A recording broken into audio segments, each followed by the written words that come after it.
we got the number.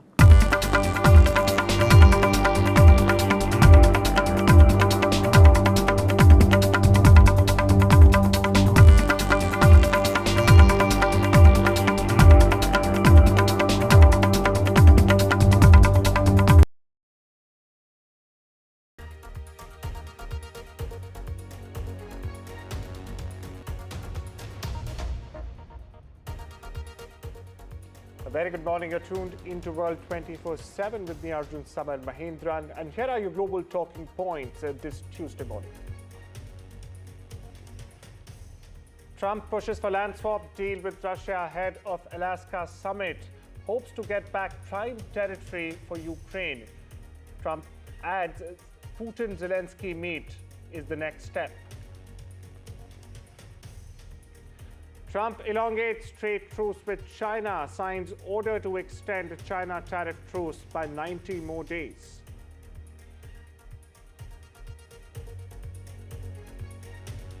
Trouble mounts for Lawrence Bishnoi gang as Canada's opposition Conservatives push for terror tag for Lawrence Bishnoi gang.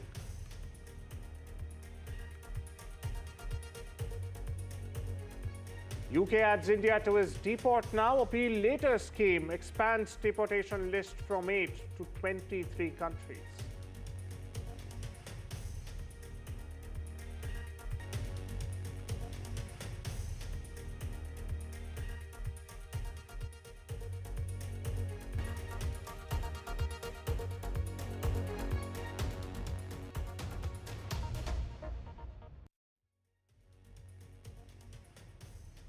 Well, US President Donald Trump has claimed that American tariffs imposed on India for buying Russian oil have dealt a quote-unquote big blow to Moscow's struggling economy, as he referred to New Delhi as one of Russia's largest or second largest oil buyers. Now, he was addressing a press conference at the White House when Trump said Russia's economy is not doing well. And he also added that it had been very well disturbed by the combined effect of American trade duties and global pressures on Moscow. My colleague Sakshi joins me for the latest on this. Sakshi, we heard Donald Trump there. Trump has said he was prepared to do much more, as a pressure tactic on Russia. What's the latest you're picking up? Absolutely. The latest comments from U.S. President Donald Trump highlighting the fact and reflecting the fact that, again, he is using tariffs as a weapon. Now, U.S. President Donald Trump has said that, the Russian economy is not doing well, how India's tariff is really a blow to China, and tariffs on their biggest oil supplier is in the limelight. Now, remember, oil prices have been steady. They're at $65 to $66 a barrel. In, of course, the light of the talks really that are to happen, and oil prices are at the moment trading steady. So in focus, of course, US-Russia talks, which again, Donald Trump has said and indicated that he will be looking at how things really pan out, not giving any indication of any optimism in sight. However, remember, top economists have been telling NDTV that, look, the US President Donald Trump, at the moment with this trade war and tariff war and these pressure tactics across the globe, is in a sense destroying himself and the US economy. And while he says that this is beneficial to the US economy, economists believe otherwise. Well, is there any immediate respite for Russia that's on the anvil? And do you see Trump offering them any olive branch at this Alaska meet scheduled to take place on this Friday, Sakshi? In U.S. President Donald Trump's own indications, really, what we see is he says he will wait and watch how things pan out. He will hear what they have to say. Now, when someone says that he will hear what the other side has to say, that itself is an indication for us to understand that Donald Trump really is looking at this as a wait-and-watch mode, is looking at this meeting really as, where he'll hear what the Russian side has to say, the counterparts have to say. And when he's saying that their economy is already not doing well, this, of course, economists and experts believe is, again, a fresh angle where he's adding his Trumpism. And therefore, he is saying that, look, he will call the shots and he will decide based on what the other side is reflecting in front of him. Right. Thank you so much for getting us the latest. That was my colleague Sakshi getting us the latest on Trump's tariff announcement on India and how it affects, in fact, Russia and U.S. negotiations with Moscow. Moving on, but staying with Washington, where Donald Trump says Ukrainian President Vladimir Zelensky could very well attend his upcoming summit with Russian leader Vladimir Putin in Alaska this Friday. But he has also expressed doubt that Zelensky's presence would make much difference in securing a peace deal. That's what Trump says. He also stressed that the meeting with Putin is aimed at understanding the possible parameters of a peace deal before he consults with Zelensky and European leaders. He added that if Putin presents what he views as a fair deal, he will bring it to the European Union, NATO, and President Zelensky. Now, still, Donald Trump emphasized that it's not solely up to him to finalize any agreement. Now, that's very important, warning that Friday's meeting may not lead to any major breakthrough. The president later added that a meeting between Putin and Zelensky would, in fact, be very, very necessary. We get you some reactions. There's good and there's bad, but it's very complex because you have lines that are very uneven, and there'll be some swapping, there'll be some changes in land, and the word that they will use is, they make changes. We're going to change the lines, the battle lines. Russia's occupied a big portion of Ukraine. They've occupied some very prime territory. We're going to try and get some of that territory back for Ukraine.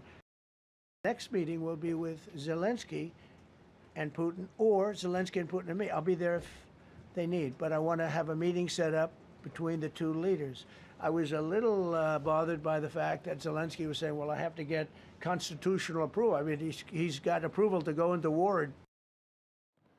I stay with Washington, where in a last-minute move, or should I say another last-minute move, Donald Trump has signed an order extending the U.S.-China tariff truce by 90 days. Now, this comes just hours before it was set to expire.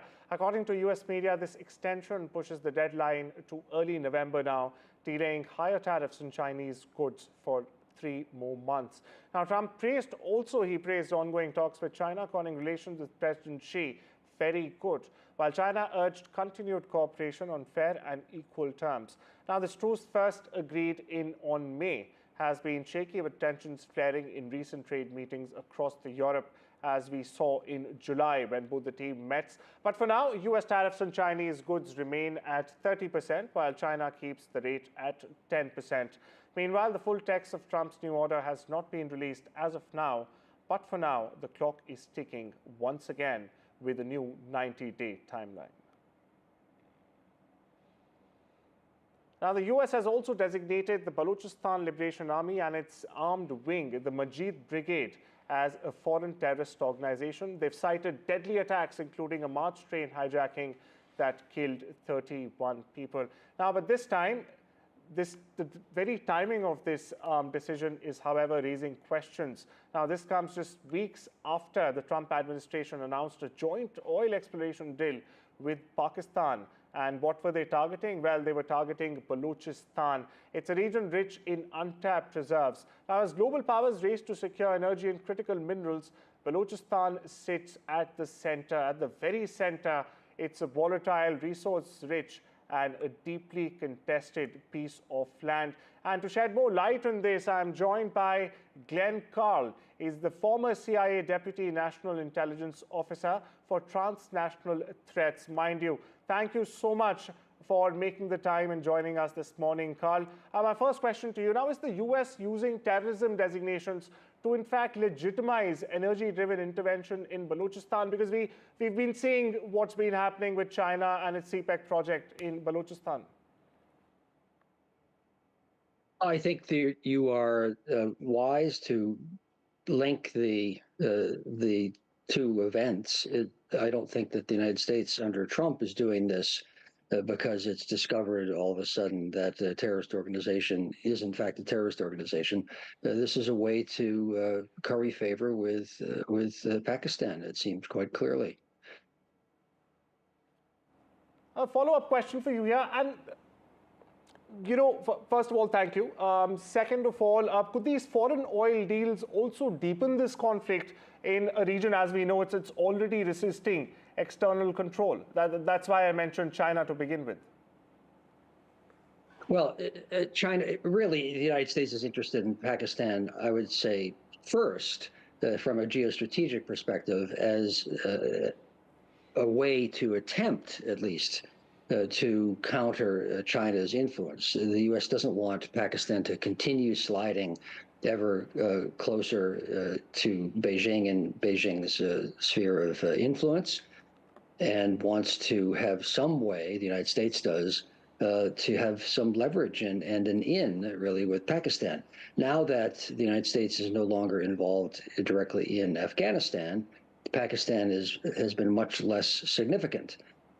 But with the fuel, primary resources issue looming large, then the U.S. does seem to be, under Trump, looking for ways to find favor with Pakistan and to wean it from China, and to have some greater possibility of finding a deal in Balochistan, certainly. Well, thank you so much for unpacking that for our viewers there, Carl. Moving on, across the border, where Canada's federal Conservative Party has in fact joined the chorus of voices calling for the Lawrence Bishnoi gang to be added to the country's list of terrorist organizations. Now, this gang is suspected and in some cases also convicted to be behind the surge of extortion threats in not only British Columbia, but also across Alberta and Ontario that have terrified the South Asian communities for years together now. Shift our focus back to Washington, where Donald Trump has taken a dramatic action in the national capital. He's federalized the city's police force and has deployed 800 National Guard troops. Now, Trump says the capital has been overtaken by violent gangs, criminals, and homeless people. He's calling it a public safety emergency, viewers. Now, this marks the first time a sitting president has ever seized control of DC's police under these emergency powers. Critics, meanwhile, are calling the move dangerous and illegal. They're also pointing out that violent crime in DC is actually at a 30-year low, a 3-decade low. Meanwhile, Mayor Muriel Bowser says the action is unsettling and unprecedented, while Democrats are accusing Trump of using force to stir fear ahead of the election. On the other hand, Trump says more federal troops and even the military could follow suit. Meanwhile, listen into what the U.S. president said, followed by a report. I'm announcing a historic action to rescue our nation's capital from crime, bloodshed, bedlam, and squalor, and worse. This is Liberation Day in D.C., and we're going to take our capital back. We're taking it back under the authorities vested in me as the President of the United States. I'm officially invoking Section 740 of the District of Columbia Home Rule Act. You know what that is? And placing the D.C. Metropolitan Police Department under direct federal control, and you'll be meeting the people that will be directly involved with that. Our capital city has been overtaken by violent gangs and bloodthirsty criminals, roving mobs of wild youth, drugged out maniacs and homeless people, and we're not going to let it happen anymore. We're not going to take it. President Trump laid out plans to take control of the Metropolitan Police Department for at least the next 30 days and to deploy troops on the ground. This is in addition to about 120 FBI agents who have already been reassigned to work overnight shifts on the streets of D.C. Trump says that this show of force is necessary because, in his words, the U.S. Capitol has been taken over by violent gangs and bloodthirsty criminals. And he cited some recent high-profile incidents, including one of his former DOJ staffers who was beaten up earlier this month during an attempted carjacking, and also a 21-year-old congressional intern who was killed by a stray bullet back in June. The Metropolitan Police statistics, though, actually show that violent crime is down 26% from a year ago, plunging to a 30-year low. Local officials have pointed to this figure as proof that there is no emergency to justify this assertion of power, claiming that this is either a distraction tactic from the White House or it's about further cracking down on blue cities, perhaps using D.C. as the test case for other democratic cities across the country. Either way, D.C. is not a state, so the federal government and de facto the president do have the authority to exert control like this, even though it has never happened before.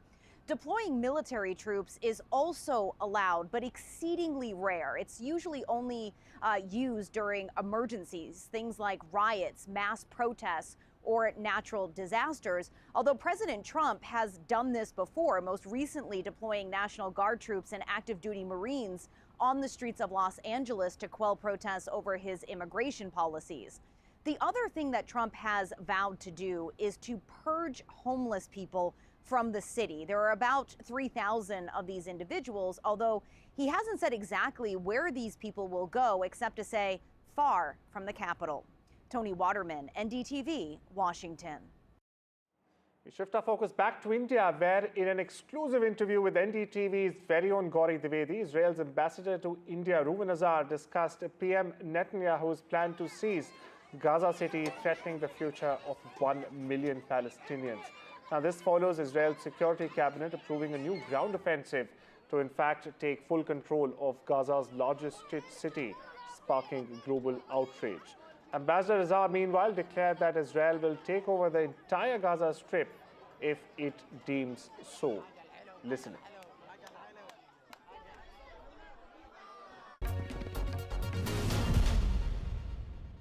War is already going on since 7th of October 2023, after that attack, that heinous attack. But as things stand right now, many people in Israel themselves are saying that this may not solve the first and most important point, which is bringing back those hostages. Well, we've seen that in a combination of military pressure and diplomacy, we have been able to retrieve 205 hostages, 148 of them alive. So this system of putting military pressure and negotiating has given fruit. Unfortunately, we failed to do a deal in the last few weeks because Hamas has launched a very successful campaign as if Israel is starving the Gazan people, which is not the case. There have been a lot of fake news, including pictures of children that were suffering from genetic diseases and other diseases that were not starving, but the Western media bought into it. So what happened... After that, now you're going to come and take control of Gaza City. We don't have no choice. These things are prolonging the war. If people continue to believe to Hamas lies, this war will continue.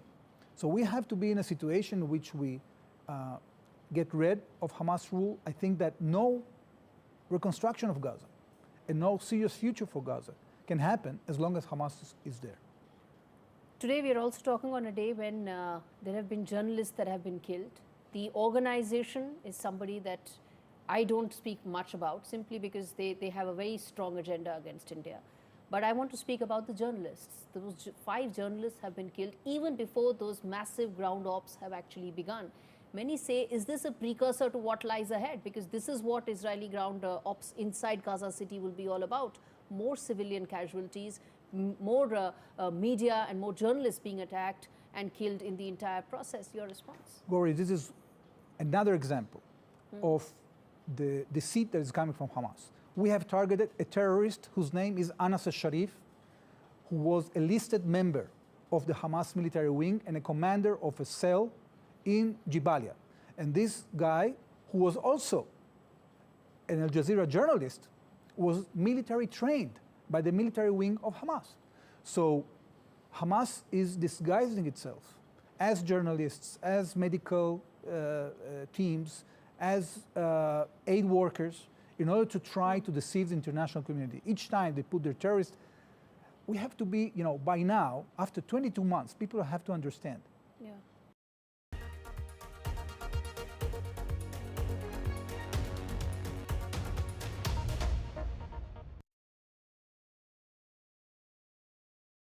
Rajasthan is history, culture, and much more. And I have been reporting on all things royal for more than 25 years. The colors, the culture, and the complexities of the Northeast is different from the rest of the country. I have been bringing the Northeast closer to the capital for over 15 years. Madhya Pradesh is the heart of India, and I have been capturing its every beat for over 10 years, covering the corridors of power, what is said, what is left unsaid, and what it actually means for you and me. I have it all covered. Kashmir is often called paradise on earth, a region that has been in a state of flux. From conflict to India's crowning glory, I have been reporting and decoding Jammu and Kashmir for last 3 decades. When facts are fragmented, we put the pieces together. Where power collides with truth, we are there. Behind me is that massive security arrangements that are in place. Behind fractured boundaries, we clear the fog of war. Fault Lines with Gauri Dwivedi, only on NDTV World. In today's interconnected world, India's voice is more crucial than ever. When India speaks, the world listens. At NDTV World, we are that voice, bringing you intelligent and insightful news from India and beyond. From geopolitics and diplomacy to economic shifts, migrations, tech disruptions, and the stories of our diaspora. We cover the news that shapes our global future. NDTV World, your new home for global news, is here. And that's why it's being said that after Kahuna Pyare, this is the film that has got 2 superstar debutants who are becoming superstars. But what was this faith that you had on these two that that shows on screen? You don't plan to make a blockbuster. You plan to make a good film.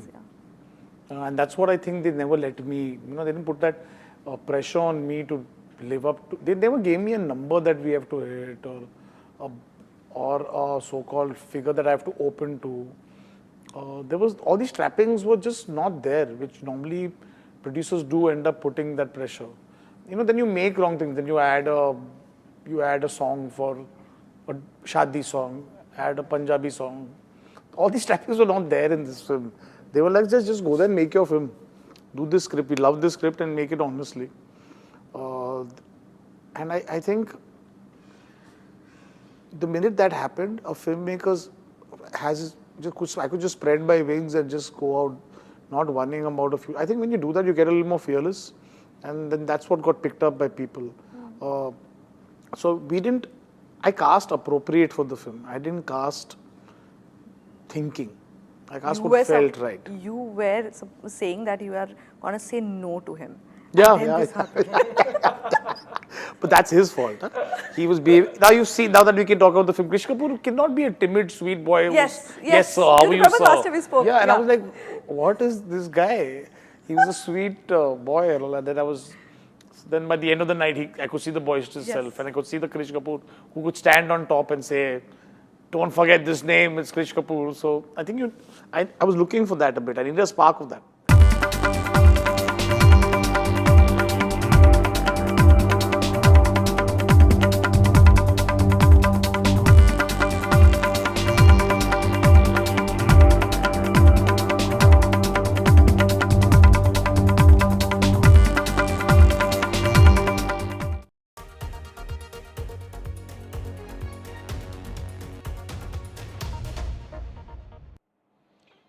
Welcome back. You're watching The World 24/7 here on NDTV. We shift our focus to London, where India is among the list of countries being added to an expanded UK government's list of countries where foreign criminals will in fact be deported once they're sentenced before their appeals are heard as part of measures to crack down on rising migration in the country. The UK Home Office has confirmed that the scope of its Deport Now, Appeal Later scheme will be nearly trebled from 8 countries to 23, with foreign nationals from these countries to be deported to their home countries before they can even appeal against that decision. Air India has announced that it is halting its services between Delhi and Washington, D.C. from next month. Now, this is due to a combination of operational factors. Several of Air India Boeing's 7878 Dreamliner planes would not be available due to retrofit program, the airline added. Now, the announcement comes 2 months after the airline's London-bound 7878 Dreamliner plane crashed in Ahmedabad just moments after takeoff. Only one of the 242 passengers and crew on board survived the June 12 crash, which also in fact killed nearly 20 people on the ground. Camp Rock 2, the final jam, will celebrate its 15th anniversary in September. But as it turns out, viewers, the Disney Channel original movie didn't mark the last time its stars would rock out together. The Jonas Brothers kicked off their Greetings from Your Hometown tour with a surprise that thrilled fans. It was a reunion with fellow Disney Channel star Demi Lovato. Now, Lovato joined the Jonas Brothers on stage, performing the iconic Camp Rock songs during their tour kickoff at the MetLife Stadium. Meanwhile, fans relived memories from the beloved Disney film, which launched their careers and also turned them into iconic Disney albums. I slip into a short break. Much more on the other side.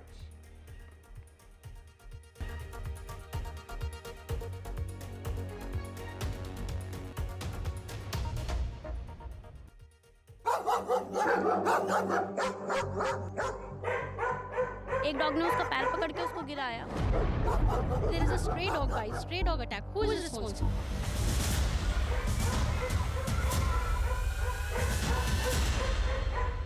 Relentless NDTV campaign. The fact is that every single day there are common citizens, those who are suffering at the hands of the stray dogs. What are the key concerns from a national policy point of view on this issue? NDTV flags India's dog dilemma. We are asking here on NDTV as part of our campaign.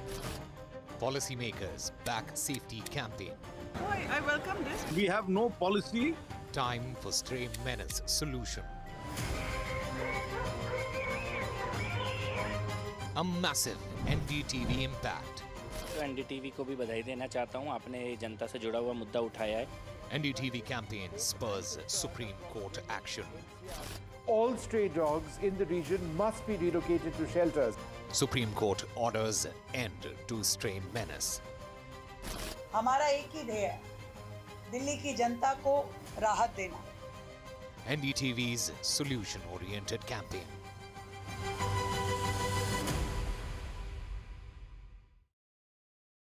Rajasthan is history, culture, and much more. And I have been reporting on all things royal for more than 25 years. The colors, the culture, and the complexities of the Northeast is different from the rest of the country. I have been bringing the Northeast closer to the capital for over 15 years. Madhya Pradesh is the heart of India, and I have been capturing its every beat for over 10 years, covering the corridors of power, what is said, what is left unsaid, and what it actually means for you and me. I have it all covered. Kashmir is often called paradise on earth, a region that has been in a state of flux from conflict to India's crowning glory. I have been reporting and decoding Jammu and Kashmir for last 3 decades. When facts are fragmented, we put the pieces together. Where power collides with truth, we are there. Behind me is that massive security arrangements that are in place. Behind fractured boundaries, we clear the fog of war. Fault lines with Gauri Dwivedi, only on NDTV World. From interesting tech startups to industry-leading companies, politics, sports, culture, curry, cricket. Oh, there's so much to talk about. Like me, if you too thrive on interesting conversations, this is a show you cannot miss. Watch this space to know more about all matters and all people that make Britain what it is today. Out of Britain, with me, Radhika Iyer.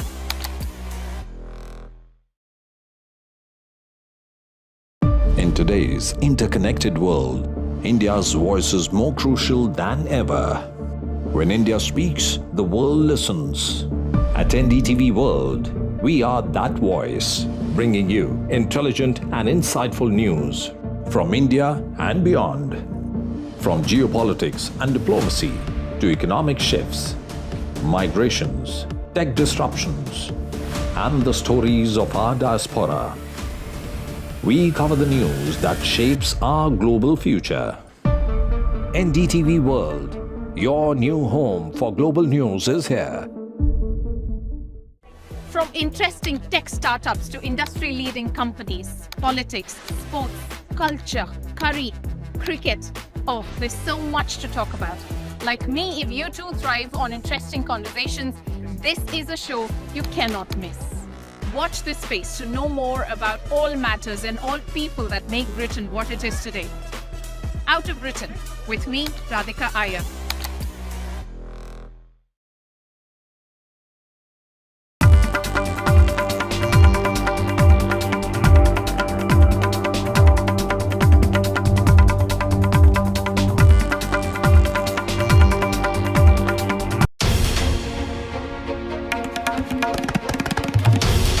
This is NDTV, and you're watching NDTV 24/7.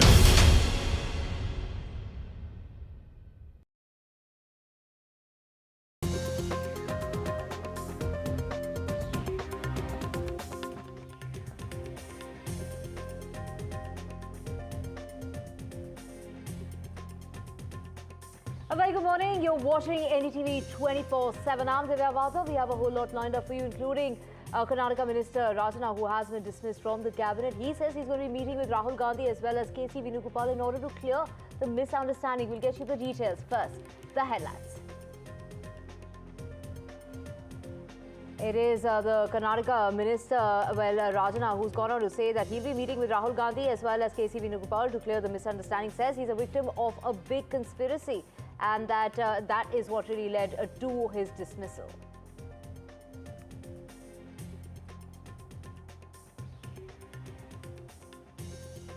As the voter list face-off, and the Supreme Court today will be hearing the SIR case, the Special Intensive Revision case, just ahead of the elections in Bihar.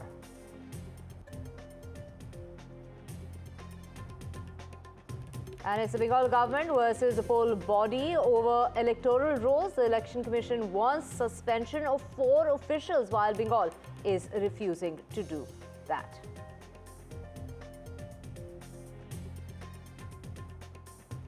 And it's Uttarkashi rescue that continues amid debris and mud. Rain hampers rescue operations in Uttarkashi. And it's Canada's opposition that's pushing for the Bishnoi gang now to be getting that terror tag. That is the push that is being made by the opposition in Canada. And as far as the Alaska summit coming up on the 15th of August, Trump pushes for a land swap deal. He says that there is going to be a change as far as battle lines are concerned. The U.S. is hoping to get back prime territory for Ukraine, saying that Russia has, captured much of its territory, and all that is going to change. And Trump sounding very hopeful of the meeting coming up with Putin on Friday. And Trump extends a trade truce with China. Tariff suspension extended by another 3 months.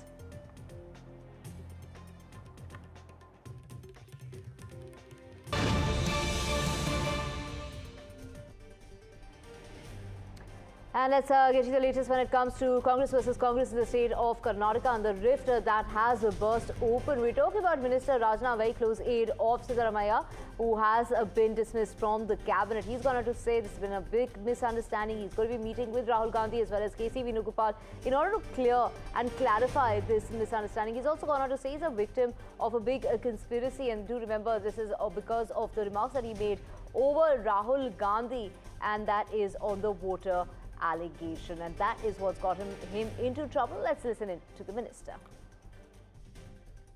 ವಿವರಗಳನ್ನು ಕೂಡ ನಾನು ಹೇಳಲಿಕ್ಕೆ ಹೋಗೋದಿಲ್ಲ.